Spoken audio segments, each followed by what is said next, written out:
अंतिम टप्प्यात इंडियाच्या गोलंदाजांनी पूर्णतः कंट्रोल केले.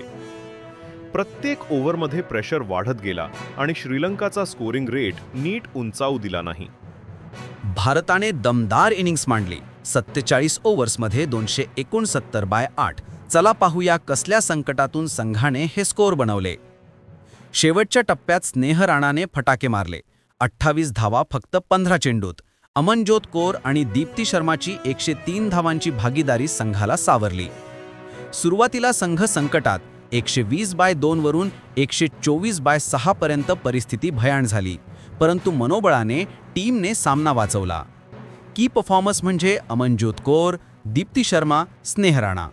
गोलंदाजीमध्ये इनोका राणाविरा 4 विकेट्स घेऊन अपोनंटला त्रास दिला. भारताच्या गोलंदाजांनी चांगला दबाव निर्माण केला. दीप्ती शर्माने चमारी अठापट्टू आणि काविशा दिल्हारी यांना क्लीन बोल्ड केले. अमनजोत कौरने विश्मी गुणारत्नेला बोल्ड केले. श्री चरानीने हर्षिता समराविक्रमाला आउट केले, तर रिचा घोषने कविशाचा विकेट मिळवला. दीप्ती शर्माकडे कॉटआउट झाली अनुष्का संजीवानी.